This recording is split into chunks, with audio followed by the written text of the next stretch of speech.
el buen ejemplo. Y Jehová estuvo con Josafat, porque anduvo en los primeros caminos de David su padre, y no buscó a los Baales, sino que buscó al Dios de su padre, y anduvo en sus mandamientos, y no según las obras de Israel. Segundo libro de Crónicas 17, 3 y 4.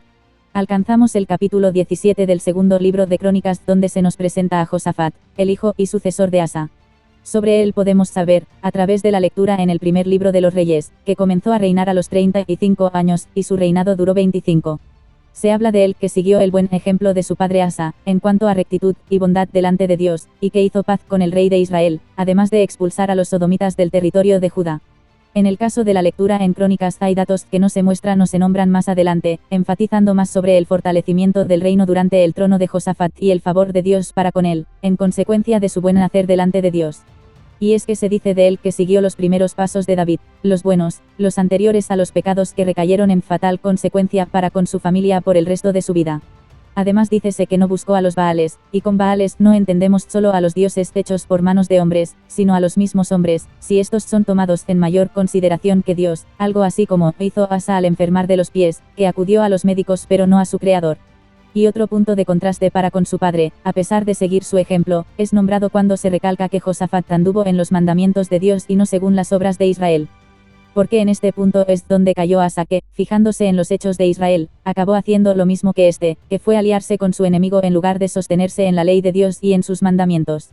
Y leemos, en el inicio del pasaje a reflexionar, la consecuencia de haber tomado el buen ejemplo de sus padres, Jehová estuvo con él. Estamos en fechas en que se celebra mundialmente la Navidad, es una festividad que conmemora el nacimiento de Jesús, y en alusión a los presentes que le dieron los magos de Oriente, los padres hacen regalos a sus hijos haciéndoles creer que estos magos son 3 y que aún existen hoy día, y que tienen la capacidad mágica de trasladarse a todo lugar a tiempo de entregar todos los regalos a todos los niños del mundo mientras estos duermen, cosa que la calidad y cantidad de regalos, dicen sus padres, depende de cómo se han comportado durante el año, ya que estos magos pueden también verlo todo. Por lo que conocen cuando el niño se porta bien o mal. Pero el verdadero sentido navideño no reside en regalos, ni en fiestas pomposas, ni en atracones a dulces, comilonas o bebidas alcohólicas. Navidad, derivada de la palabra natividad, significa nacimiento, y solo puede tener sentido en Cristo, que siendo Dios, se manifestó en carne, naciendo humildemente como un bebé que no tenía más lugar donde acostarse que un pesebre, que por definición es un recipiente donde se le echa de comer a los animales. Y en ese recipiente, entre pañales, un bebé, Dios con nosotros, Jesús, el Mesías, el Hijo de Dios, el Redentor prometido desde que Adán fuera expulsado de Edén tras su pecado. Dios se hizo hombre para cumplir con su promesa de redención, consumada en la cruz del Calvario.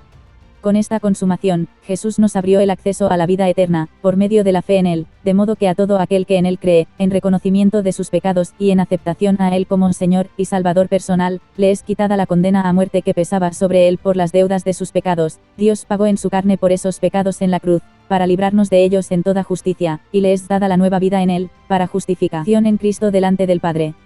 Pero no nació el Señor, y creció de repente para ir a muerte y ya está, aunque tras su muerte vino su resurrección, y después vendrá su vuelta, sino que siendo Dios hombre se sujetó como todo hombre a las leyes naturales que afectan en el ámbito humano, como el tiempo, el crecimiento físico e intelectual, y la madurez en su capacitación para llevar a cabo su ministerio.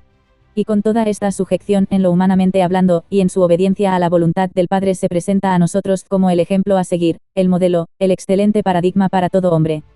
Porque Él es Dios, se cumple en Él lo que dice el autor de la epístola a los Hebreos. Porque no tenemos un sumo sacerdote que no pueda compadecerse de nuestras debilidades, sino uno que fue tentado en todo según nuestra semejanza, pero sin pecado. Hebreos 4:15. Totalmente impecable, el único modelo que podemos seguir a pies juntillas, estando ciertos que imitándole a Él no hay nada malo que podamos cometer.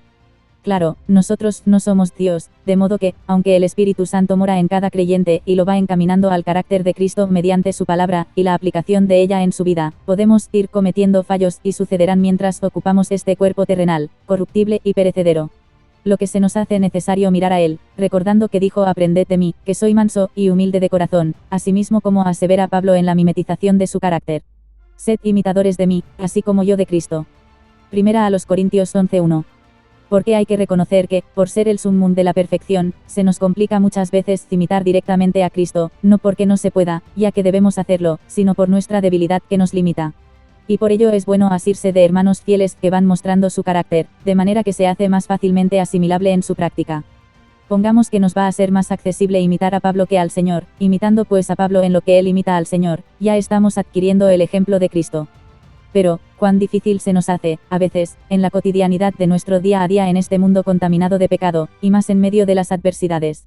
Otra dificultad añadida es la pluralidad de caracteres dentro de la unidad eclesial, por cuanto cada uno tenemos nuestra propia personalidad y formas de entender la vida en Cristo, dentro de la fe en Él y conforme a la idiosincrasia personal. Consejo escribió Pablo a los hermanos de Filipos, para que en esta diversidad no se vieran tentados a mirar los defectos de cada cual, sino que en lo bueno se fueran edificando.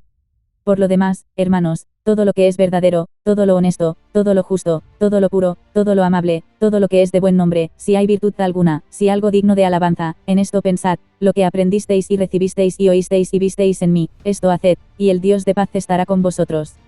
Filipenses 4, 8 y 9.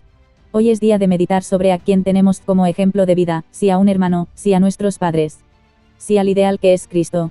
Y si por si acaso sintamos dificultad por seguir en la rectitud de aquellos primeros caminos de David, tal como se dice que siguió Josafat, aferrémonos a estas palabras, recordando que no es por nosotros sino por el Espíritu Santo que nos encamina. Enséñame a hacer tu voluntad, porque tú eres mi Dios, tu buen espíritu me guíe a tierra de rectitud. Salmos 143:10.